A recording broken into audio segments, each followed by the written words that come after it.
हरे Krishna. October 7 आरंभ होगा जाऊँगी पुण्य मास दामोदर मास बा कार्तिक मास।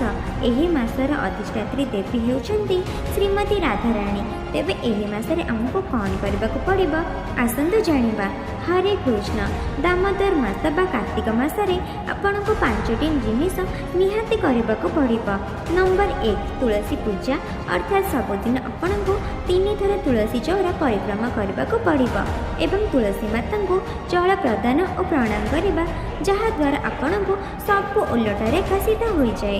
नंबर 2 आपण को कार्तिक मास सारा सबुदिन दामोदर अष्टकम बोलिबा दरकार जहाद्वारा आपण को 20 जन्मर पाप धोई हो जाए। नंबर 3 आपण को एही मासरे सबुदिन श्रीमद् भगवत गीतार कम से कम गोटे श्लोक पढ़ा दरकार।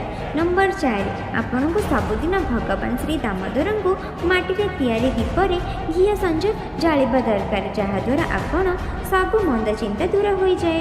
नंबर 5 होची हरिनाम जप। एही मासरे आपण को अधिकरु अधिक हरे कृष्ण नाम जप करने आवश्यक कारण एही मासरे 1टी माला जप करने माने 1000 माला सहित सामान।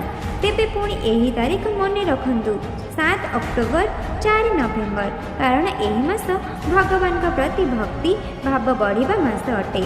हरे कृष्ण।